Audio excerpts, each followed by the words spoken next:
On se retrouve pour analyser un des comptes que je gère pour un de mes projets. En l'occurrence, c'est même pas un client, c'est un accompagnement que j'ai lancé avec des personnes sur une niche assez peu connue, l'achat-revente automobile. Donc ce qui est bien, c'est que c'est quelque chose qu'on n'a pas forcément l'habitude de voir. Et il y a plusieurs spécificités qui font que l'analyse de ce compte est intéressante. C'est la première déjà que ce n'est pas moi qui fais les vidéos, c'est-à-dire que je fais faire les vidéos à des experts dans l'achat-revente automobile qui n'y connaissaient rien aux réseaux sociaux, qui n'avaient même pas TikTok, Instagram ou autre sur leur téléphone. Ce qui veut dire que j'ai réussi à faire faire, comme on va le voir, des centaines de milliers, voire des millions de vues pour des personnes qui n'ont jamais eu de réseaux sociaux. Donc, vous allez pouvoir aussi appliquer ce que moi j'ai mis en place pour le faire chez vous, peu importe votre niveau de compétence, peu importe la qualité de vos vidéos actuelles et le niveau que vous avez en création de contenu. Donc c'est pour ça que là, c'est vraiment l'aspect technique qui va primer, plus que la personnalité ou plus que la manière de parler, l'authenticité, etc. Donc voilà, on va voir un peu ensemble tout ce que moi j'ai mis en place, pourquoi j'ai fait ces choix-là et qu'est-ce qui fait que ça a si bien fonctionné pour que vous puissiez aussi mettre ça en place sur votre personal brand et améliorer le nombre de vues que vous faites et le trafic que vous emmenez vers votre offre. Donc, premièrement, si on regarde le compte, 22 000 abonnés, ça fait à peu près 10 mois qu'on l'a créé, je crois, sachant qu'on n'est pas très régulier sur le volume de posts. Il y a des moments où on postait tous les jours pendant un mois, puis parfois rien pendant plusieurs mois. Donc voilà, ça c'était aussi dû à leur emploi du temps, à l'offre qu'on était en train de lancer, qui a pris un peu plus de temps que prévu, etc.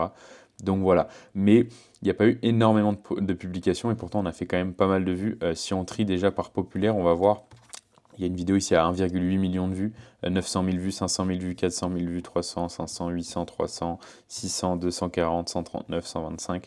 Donc voilà quand même un bon nombre de vues. En moyenne, on est dans les, je dirais, 80 000 vues minimum. Vous voyez là, c'est les dernières vidéos, 200 000, 20 000, 13 000, 130, 120, 18, 300. Donc voilà, une bonne moyenne de vues et surtout beaucoup d'engagement. Donc ça, c'est vraiment, vraiment top. Je vous montrerai aussi après. On a créé un compte YouTube Short, donc ça ultra important, je vais vous montrer tout de suite d'ailleurs. Donc voilà le compte YouTube Short et ce que je voulais vous montrer avec ce compte YouTube Short, c'est que ça ne coûte rien de poster également les vidéos sur YouTube Short, c'est-à-dire que moi c'est uniquement des vidéos que je postais une fois que je les avais postées sur TikTok, je mettais exactement la même sur YouTube Short avec la même description, les mêmes hashtags, tout pareil, donc ça me prenait pas beaucoup de temps en plus et je les ai pas toutes mises, mais c'était plus par souci de temps. Mais vous voyez, en 64 vidéos, on a quand même réussi à créer une communauté de 3800 abonnés sur YouTube, donc ça fait une bonne base si après on veut faire des vidéos longues. On a tenté 2 vidéos longues, un vlog et une petite vidéo éducative sur se lancer dans l'achat-revente, qui a fait 3500 vues. Sur une vidéo longue, c'est pas mal du tout. Et comme on peut le voir, il y a des vidéos qui ont bien fonctionné aussi sur YouTube Short, donc ça, c'est toutes ces vues-là que vous voyez ici, c'est des vues qui n'auraient pas été générées si je ne l'avais pas posté sur YouTube Short, évidemment. C'est pour ça que il y a déjà ce premier point que je voudrais aborder avec vous, c'est l'importance de faire du volume. Et la meilleure manière de faire du volume, c'est de poster sur plusieurs plateformes. Parce qu'avec une seule vidéo, vous allez pouvoir avoir 4 fois plus d'impact si vous postez sur les 4 majeurs, Instagram, YouTube, TikTok et Facebook. Donc vraiment, je vous invite à poster sur les 4.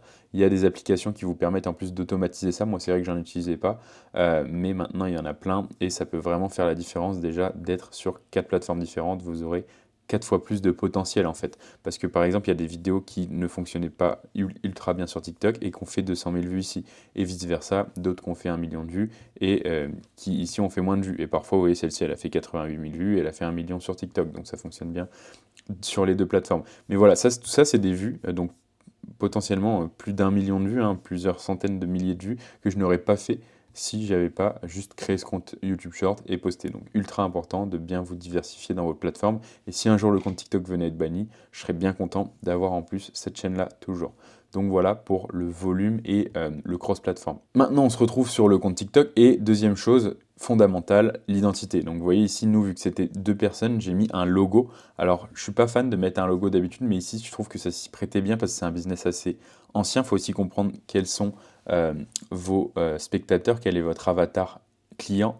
Et nous, c'est un avatar assez vieux, donc pour lui, un logo va potentiellement plus parler et faire professionnel qu'une photo de 2 personnes. En revanche, je te conseille de mettre une photo, surtout si vous êtes tout seul là à deux, c'était encore d'autant plus compliqué de mettre une photo de 2 personnes en photo de profil, mais c'est bien d'avoir votre tête, ça crée vraiment un lien et la personne imprime votre tête et du coup, dès qu'elle la voit, elle va direct tilter, elle va mettre vraiment le fait de mettre un visage sur une marque, sur une identité digitale, ça fait vraiment la différence et vous créez un lien beaucoup plus fort avec vos spectateurs. Donc très important de mettre une image en tout cas qui capte l'attention, ça c'est sûr avec des couleurs vives comme on a pu le voir dans d'autres exemples. Et voilà, après Global Car Business, c'est beaucoup plus compliqué, je trouve, une identité où il y a deux personnes qu'une identité où on est tout seul, parce que tout seul, évidemment, nom, prénom, c'est beaucoup plus simple. Et après, la description, donc là, pour prouver notre expertise, et ensuite un call to action vers un lien. Donc là, c'est une liste de véhicules, vous rentrez votre mail, numéro de téléphone, prénom, vous recevez la liste de véhicules. Et ensuite, sur la page de remerciement, il y a un calendrier pour booker un call. Donc voilà. Et ensuite, nous, on vend un accompagnement high-ticket sur l'achat-vente automobile. Donc voilà pour ce qui est de l'identité. Ici, vous voyez 3 vidéos épinglées. Une qui montre l'expertise, une qui, pareil, en fait, il faut vraiment que vos épinglés, ce soit un parcours qui montre quelque chose à votre spectateur. Il ne faut pas juste se dire, tiens, je vais mettre la vidéo qui a fait le plus de vues. Moi, j'aurais pu mettre la vidéo qui a fait 1,8 million de vues et ça aurait fait top. Il y a une vidéo 1,8 million de vues. Sauf que quand tu réfléchis à ton avatar client, est-ce qu'il en a quelque chose à faire que tu aies fait 1,8 million de vues? Moi, personnellement, la personne de 40 ans, passionnée d'automobile, qui vient voir ma page, que j'ai fait 1,8 million de vues, ça ne change pas grand-chose pour lui entre ça ou une vidéo à 400 000 vues. Il va y voir aucune différence. Après, si votre expertise, c'est de faire des vues, évidemment, dans ce cas-là, il vaut mieux peut-être mettre une vidéo qui a fait plus de vues. Mais ici, ça n'a pas d'importance. Évidemment, il faut mettre une vidéo qui a quand même beaucoup de vues parce que c'est un indice que la vidéo a bien fonctionné, que les gens sont allés jusqu'au bout de la vidéo et que la vidéo plaît. Donc évidemment, ne mettez pas une vidéo à 1000 vues, c'est qu'elle aura été mal faite, même si c'est la vidéo parfaite selon vous, qui prouve votre expertise, qui éduque le client et qui en plus emmène vers un call to action. Ne mettez pas cette vidéo si elle n'a pas fait beaucoup de vues parce que ça voudra dire que les gens ne la regarderont pas de toute façon. Donc voilà, ici 180 000 vues et en fait c'est vraiment là mon avatar c'est une personne qui a pas beaucoup d'argent pour se lancer dans l'achat-revente. Donc ici une question, est-ce que c'est possible de commencer l'achat-revente avec moins de 5 000 euros? Et là on vient casser directement des croyances erronées en disant que oui c'est faisable. Donc ça c'était notre objectif principal et c'est pour ça que cette vidéo épinglée c'est la première justement sur le profil parce que c'est notre objectif principal. Donc vous, si c'est de casser une croyance erronée comme quoi, je sais pas, dans votre niche, pour perdre du poids, vous pouvez faire qu'une séance par semaine, bah voilà, mettez-la en premier. Et en plus, il y a de grandes chances qu'elle ait bien fonctionné parce que vous cassez une croyance erronée. Et quand vous cassez une croyance erronée, vous montrez quelque chose que les gens n'ont pas l'habitude de voir, vous parlez de quelque chose que les gens n'ont pas l'habitude d'entendre. Donc il y a des chances que ça fasse des vues déjà. Et en plus, vous pouvez la mettre en épinglé après. Deuxième chose, si tu avais 20 ans et 10 000 euros sur ton compte en banque, tu t'y prendrais comment pour te lancer dans l'achat-revente? Donc là, il y a plusieurs choses dans cette vidéo. C'est pour ça que c'est l'intermédiaire. Vous voyez, en fait, il y a cette vidéo-là qui a un objectif, cette vidéo-là qui a un objectif totalement différent, et celle-ci qui est un peu entre les deux. Donc celle-ci, si tu avais 20 ans et 10 000 euros sur ton compte en banque, tu t'y prendrais comment pour te lancer l'achat-revente? Et là, il dit que justement, c'est ce qu'il a fait, parce qu'à l'époque, il avait que 10 000 euros. Donc là, c'est ce qu'on dit ici, ça reprouve le point que, ah ouais, en fait, il n'y a pas besoin de beaucoup pour se lancer. Et la preuve, c'est une social proof. Lui a réussi avec ça. Donc là, on dit que c'est possible, mais on ne montre pas. Là, on montre, et il est au volant d'une Lamborghini, on reconnaît. Donc, ça donne de la crédibilité. Et en plus, après, il explique un plan. Et donc, ça revient, en fait, c'est un mix de cette vidéo et de celle-ci. Donc, celle-ci, la troisième, où là, on montre qu'il a une Lamborghini, clairement. Et voilà, on explique aussi comment est-ce qu'il l'a eu. Parce que montrer qu'il a une Lamborghini, c'est bien, ça crée une intrigue. Mais là, il explique que l'achat-revente, c'est un business qui fonctionne encore et qui fonctionne même mieux que jamais. Donc voilà, et en plus, il montre une preuve de ce qu'il dit en montrant qu'il a une Lamborghini dans son garage. Donc voilà, très important, ces 3 posts sont souvent sous-estimés, mais les 3 posts épinglés, c'est la première chose sur laquelle une personne va tomber lorsqu'elle clique sur votre profil. Et quand vous regardez le nombre de personnes qui cliquent sur votre profil par jour, c'est ultra important. C'est ce qui va déterminer qu'elle va s'abonner, qu'elle va cliquer sur votre lien et qu'elle va retenir qui vous êtes. 3 choses ultra importantes. Donc voilà pour ce qui est déjà de l'identité, et pour moi les épinglés font entièrement partie de l'identité. Ça marche sur Instagram, ça marche sur TikTok, ça marche partout. Ensuite, on va voir un peu le contenu, qu'est-ce qui fonctionne, les petits tips que je peux vous donner de ce que moi j'ai vu sur une niche qui n'était pas la mienne, dont je ne connaissais rien, et comment du coup trouver des idées de contenu, comment trouver ce qui fonctionne. Du coup, c'est pour vous montrer aussi que vous n'êtes pas obligé de connaître par cœur ce qui se fait sur votre niche ou sur votre marché sur les réseaux sociaux pour comprendre. Moi, je ne connaissais rien à ce marché. Je ne connaissais même pas comment fonctionnait l'achat-vente, ce qui veut dire que je n'avais pas d'axe de viralité en tête, moi, en me disant, bah, je pense que ça, c'est le truc qui fait que les gens vont regarder la vidéo parce qu'on me pose toujours cette question. Ça, vous pouvez vous dire ça quand vous êtes expert sur votre niche, sauf que moi, je n'avais aucune idée de quelles étaient les choses importantes, quelles étaient les questions, les recherches, les problèmes des personnes dans cette niche. Donc, j'ai dû tout regarder, enfin tout trouver par moi-même, pardon. Et c'est pour vous montrer que c'est faisable même si vous partez de zéro et que vous n'avez aucune connaissance sur votre niche sur les réseaux sociaux. Donc, typiquement, moi, la première chose que j'ai fait, c'est de taper achat-revente automobile, hein. C'est la première chose que vous devez faire, c'est taper le nom de votre niche. Et ensuite, j'ai regardé ce qui tombait. Et ce qui est bien, c'est ça, je vous l'ai déjà expliqué, mais là, vous pouvez déjà trouver les choses qui importent, les axes de viralité, comme je les appelle. Par exemple, ici, l'import en Allemagne. Ça, j'ai découvert que c'était quelque chose qui plaisait pas mal. Bon, là, il y a nos vidéos qui reviennent du coup, mais à l'époque, elles n'y étaient pas. Mais même déjà, en regardant vos vidéos, du coup, une fois que vous les avez déjà lancées, vous pouvez voir ce qui fonctionne et insister dessus. Bien évidemment, on va voir que nous, c'est ce qu'on a fait. Et donc, ici, par exemple, je vois DA, donc là, les déclarations d'achat, ça, c'est un truc qui a l'air de fonctionner. Et ça, typiquement, moi, j'en ai pas parlé sur cette chaîne, mais c'est peut-être quelque chose qu'il faudrait faire, parce que ça a l'air de bien fonctionner. Moi, ça fait longtemps que j'avais pas fait d'analyse, justement, de ce qui avait fonctionné. C'est pour ça que c'est important de le faire régulièrement. Si vous voyez ça, par exemple, bah, ça peut nous donner une idée de vidéo. Et si elle fonctionne, on va la détourner en 10 vidéos. Ça, on le verra aussi après. Comment juste réadapter le format et parler du même axe de viralité. Donc voilà ici le coup du siècle, typiquement expliquer un deal que tu as fait et combien ça t'a rapporté, ça a l'air d'être une bonne chose. Donc voilà, bref, vous voyez, après vous pouvez aussi trouver potentiellement un de vos concurrents. Lui, j'ai déjà vu ce qu'il faisait, donc pareil. Et ensuite, voilà, 3 voitures que j'achèterai jamais. Bah, c'est pour ça que nous, on a fait les 3 pires voitures pour l'achat-revente automobile. Je devais tomber sur une de ces vidéos ou une vidéo d'un autre de nos concurrents. Et du coup, moi, j'ai fait les 3 pires voitures pour l'achat-revente automobile. Et comme vous allez le voir, vu que ça avait fonctionné pour mon concurrent, évidemment, il y avait de grandes chances que ça fonctionne pour moi. Et comme vous pouvez le voir, c'est la vidéo la plus vue du compte. Donc voilà, ultra important de comprendre ce qui fonctionne, les axes de viralité. Et vous allez voir, nous, c'est souvent les mêmes vidéos qui reviennent. Typiquement, ici, je suis sûr qu'on peut déjà en trouver. C'est quoi le meilleur site pour acheter des voitures? Ici, il doit sûrement y en avoir. C'est quoi le mieux? C'est quoi les meilleurs sites pour acheter des voitures à moins de 10 000 euros? Vous voyez, ça, c'est ultra important. C'est quoi le meilleur site pour acheter des voitures? Généraliste, ça fonctionne bien. Et ben, on va pas forcément refaire la même vidéo, même si on pourrait le faire. C'est-à-dire qu'on pourrait refaire la même chose dans un autre cadre, avec un autre contexte. Par exemple, bah là, dans le garage, par exemple, en leur posant la même question, plutôt que d'être dans le bureau, ou avec un autre hook, etc. Mais il y a une autre technique qui est encore mieux, c'est juste de détourner la phrase. C'est quoi le meilleur site pour acheter des voitures? Ça marche, ok. C'est quoi les meilleurs sites pour acheter des voitures à moins de 10 000 euros? C'est quoi les meilleurs sites pour acheter des voitures à plus de 20 000 euros? C'est quoi les 3 meilleurs sites? C'est quoi le meilleur site pour acheter des véhicules d'occasion? C'est quoi le meilleur site pour acheter des voitures allemandes pas chères? Bref, on peut en faire 15 vidéos et on a juste changé la formulation, la manière de le dire et donc le hook. Et en faisant ça, vous pouvez faire 10 vidéos. Et d'ailleurs, moi, c'est ce que je vous conseille de faire et on va continuer à le faire. Là, on va faire les voitures à 20 000, les voitures à 30 000.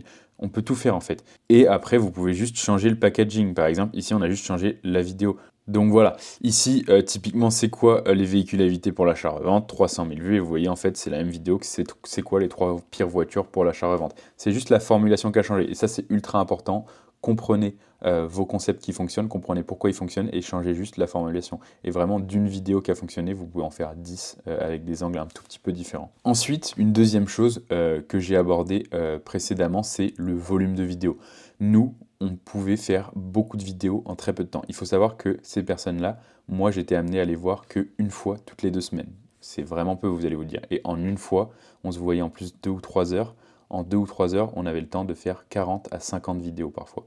Donc c'est vraiment énorme. Et c'est des vidéos qu'on fait quand même des millions de vues. On pourrait se dire, ouais, mais si tu fais 40 vidéos en 3 heures, elles vont être de mauvaise qualité et ça ne fera pas de vues. Non, parce que je savais exactement les thèmes qu'il fallait aborder et je savais exactement la manière la plus simple de les aborder pour que ça prenne le moins de temps mais que ça soit quand même impactant. Et vous voyez, c'est juste en fait un format question-réponse. Moi, je pose une question, c'est quoi le meilleur site pour acheter des voitures?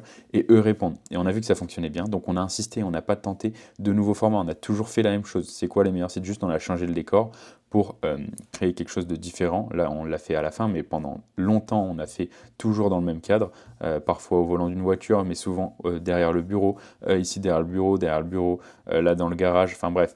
On a testé vraiment plein de choses. Et pourquoi ce format d'ailleurs fonctionne bien? C'est parce que c'est ultra rapide, vous pouvez faire énormément de volume.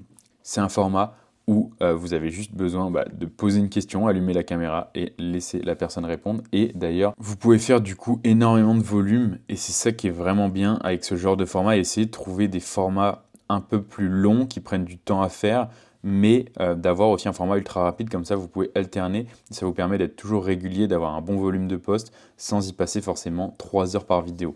Donc voilà, sans non plus tomber dans l'inverse où vous faites que des vidéos en 2 minutes et vous n'avez pas forcément une bonne qualité et vous n'apportez pas de valeur dans vos vidéos. Nous, ce qui est bien, c'est qu'on a réussi à trouver un format où ils arrivaient à apporter de la valeur, à parler des choses importantes et c'est là où on voit que c'est vraiment la chose la plus importante, c'est trouver les axes de viralité et après, peu importe comment vous en parlerez, qu'il y ait des montages ou pas, c'est pas ça qui fait la différence. Vous voyez ici, il n'y a pas un seul cut dans cette vidéo, elle a fait 1,8 million de vues. Juste, je pose une question et il répond. Et ça, pareil, ça va être une bonne transition vers un autre point que je voulais aborder, c'est l'authenticité. Qu'est-ce qui fait que les vidéos ont bien fonctionné? C'est qu'ils ont réussi à développer cette chose d'être authentique. Et au début, il faut savoir qu'on a essayé en posant des questions où il y avait un script pour y répondre, pour amener exactement là où on voulait que ça amène, pour pas qu'ils oublient des détails, pour qu'ils disent vraiment les bonnes choses, qu'ils soient préparés. On a essayé, le rendu était nul, on en a posté, elles n'ont pas fait de vue. Et à un moment donné, je me suis dit, je vais leur poser la question et je vais juste entendre leur réponse. Et s'ils oublient des choses, c'est pas grave. S'ils bégayent, c'est pas grave. Si ils parlent pas de la chose dont on voulait parler, c'est pas grave. Juste ils répondent. Et du coup, j'ai commencé à allumer la caméra, à préparer mes questions moi à l'avance, parce qu'en fait, tout venait de la question. Il fallait que moi je trouve les bons axes de viralité, comment bien poser la question, parce qu'en fait, c'était aussi le hook de la vidéo, donc ultra important. Et ensuite, si les questions étaient bonnes, généralement, les réponses allaient être bonnes. Et en fait, tu te rends compte que les personnes restent plus pour satisfaire leur curiosité, donc plus grâce à la question en fait, pour attendre une réponse à cette question, que parce que l'explication est bonne. Donc évidemment, quand il y a les deux, c'est encore mieux. Et à la fin, en fait, à force de développer ça, en plus, ils s'amélioraient en tant que créateurs de contenu, ils ont step up leur authenticité et leur manière de parler, leur habileté devant la caméra. Et ça a permis, en plus, du coup, d'aujourd'hui avoir une machine automatique où j'ai juste à arriver avec mes 50 questions, je les pose à la chaîne et en 1 heure et demie, on a 50 vidéos. Et ça, c'est vraiment fou une fois que vous arrivez à développer ça. Et je vous incite à avoir ça, au moins sur des plateformes comme TikTok où vous pouvez vraiment faire du volume. Sur Instagram, par exemple, je ne posterai pas toutes ces vidéos-là, mais sur YouTube Short et TikTok, vous pouvez envoyer énormément de volume et ça, c'est ce que les gens veulent, des choses concrètes. J'ai remarqué que c'était ça aussi la différence avec Instagram, c'est vraiment des choses concrètes dans la vie de tous les jours avec des décors qu'on n'a pas l'habitude de voir. C'est-à-dire que si par exemple vous faites des choses vraiment visuelles ou vous faites des choses avec vos mains et autres, ou vous êtes debout ou quoi, ou vous parlez de choses vraiment concrètes, de méthodes, de techniques, de votre expérience, ça fonctionne ultra bien sur TikTok. Donc voilà. Le storytelling aussi, c'est pour ça que c'était ultra simple, c'est que là, donc, pour en revenir au point principal, c'était vraiment l'authenticité qui faisait la différence. Je posais une question, ils répondaient. Ce qui leur passait par la tête, les gens comprennent que c'est authentique, les gens comprennent que ce n'est pas forcément préparé, malgré que le hook fait un peu préparé, ou parfois j'arrive et je le surprends comme ça. Le fait qu'après ils répondent de manière complètement naturelle rattrape ça, et qu'ils réfléchissent, même ce petit temps de réflexion est ultra important. Vous voyez, on sent quand je leur pose la question qu'ils ne savent pas ce que je vais dire, rien que dans l'aspect visuel, vous le voyez là, vu qu'il n'y a pas le son, c'est encore plus parlant, c'est qu'on voit leur regard et on voit qu'ils ne s'attendent pas, tu vois, et on ne sait pas qui répond en premier, allez, je prends la parole. C'est ces choses-là, ces détails-là qui montrent l'authenticité et qui font que les vidéos explosent. Et vraiment, c'est ultra important et on le voit vraiment dans l'aspect non-verbal. Et ça, c'est super important et je vous invite à avoir un format comme ça si vous pouvez incorporer ce genre de format dans votre stratégie de contenu. Ça peut vraiment, vraiment vous aider en termes de volume, en termes de vues et en termes de visibilité. Je vais finir sur deux choses super importantes. C'est lorsqu'on met des call to action dans les vidéos, typiquement, on va les mettre au début de la vidéo. Donc ça, c'est ultra important et je vous en ai déjà parlé. Le moment auquel vous mettez votre call to action est vraiment ultra important. Typiquement, ici, j'ai l'exemple parfait de comment mettre bien un call to action. Donc comme je le dis souvent, ici, vous allez voir, c'est quoi les meilleurs sites pour acheter des voitures à moins de 10 000 euros?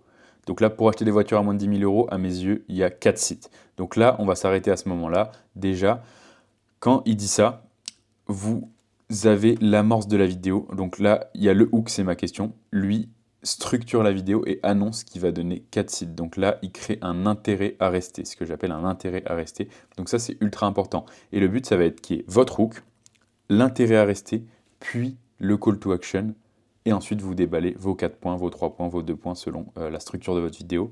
Ou alors que vous mettiez le call to action après le premier point, par exemple, ou après le deuxième point. Mais essayez de le mettre le plus tôt possible. Et là, du coup, on va voir la suite de cette vidéo. Mais là, on l'a mis ultra tôt et on voit du coup des réponses qui sont folles à notre call to action, beaucoup d'inscriptions. Là, après, l'idée, c'est de sélectionner des modèles que vous souhaitez acheter tout en respectant un budget. On vous a présélectionné une liste de produits. Vous les retrouverez dans la bio juste au-dessus.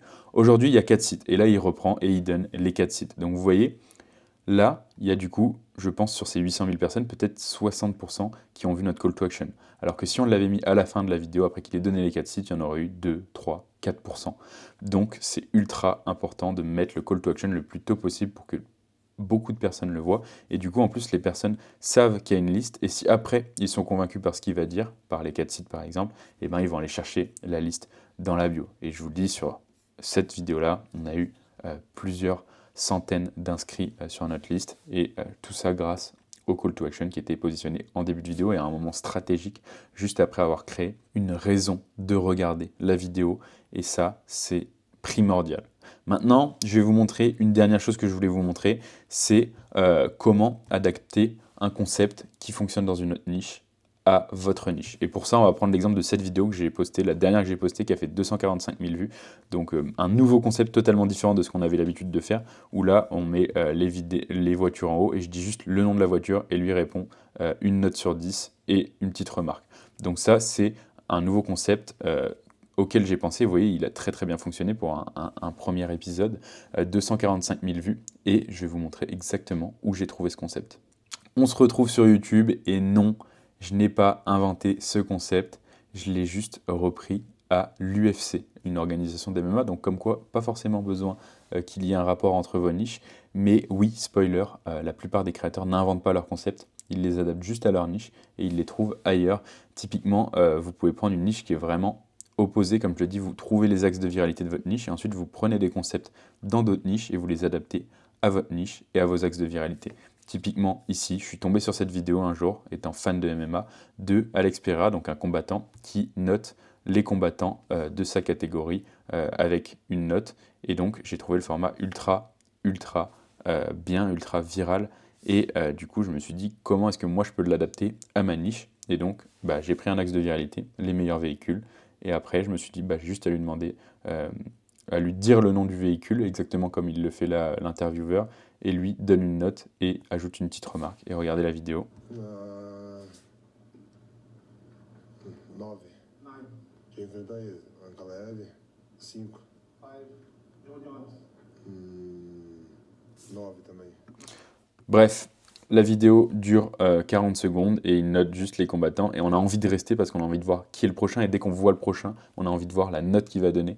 Donc vraiment, je me suis dit, le concept est ultra puissant. Et moi, je peux l'adapter à ma niche et je pourrais l'adapter à n'importe quelle niche. Vraiment, vous êtes dans la niche du fitness. Votre axe de viralité, c'est quoi? Les meilleurs exercices pour prendre du muscle. Et après, tu mets par exemple curl 8 parce que en vrai, ça t'abîme les tendons, mais pour prendre du volume, c'est bien. Tu vois, j'ai dit un truc au pif, mais voilà. Ensuite, tu mets un autre exercice, par exemple le truc pour les triceps. Ah, ça c'est bien, mais sur côté, je mets 5. Et pareil, tu donnes un avis qui fait débat, donc là, tu peux placer des triggers ultra facilement, engendrer des commentaires, et en plus, avec le watch time que tu vas faire et les likes des personnes qui seront d'accord avec toi, tu as le combo parfait pour exploser, on l'a vu. Je l'ai adapté à ma niche et j'ai fait 245 000 vues. Donc ça, c'est ultra important. Trouver des concepts qui fonctionnent dans d'autres niches et essayer de les adapter à votre niche. Voilà pour l'analyse de ce compte. J'espère que ça vous aura apporté pas mal de choses. Vous pouvez reprendre d'ailleurs des concepts et les adapter à votre niche, notamment celui que je viens de vous donner. Moi, je sais que sur ma niche du personal branding et de la viralité, je vais l'utiliser. Je l'utiliserai à chaque fois que j'en ai besoin parce que ça, typiquement, c'est un concept qui, je pense, peut s'adapter à tout. Et il y a pas mal de concepts comme ça, rien que le question-réponse, qui peuvent s'adapter à toutes les niches. Il faut juste tester. Ils vont pas forcément marcher pour toutes les niches, mais vous essayez Et si ça fonctionne bien, bah, vous continuez. Et là, moi, je vais vraiment en faire 15 des vidéos comme ça, les voitures à moins de 20 000, les voitures à plus de 30 000, les voitures à plus de 100 000, ensuite les voitures électriques, les voitures, enfin voilà, comme je vous l'ai dit, vous pouvez vraiment ensuite créer une multitude de vidéos en partant d'une vidéo qui a bien fonctionné. Donc voilà pour ce compte. Encore une fois, un compte sur lequel j'ai dû mettre en scène des personnes qui n'y connaissaient rien en réseau. Donc ce que j'ai fait là, bah, tout le monde peut le faire.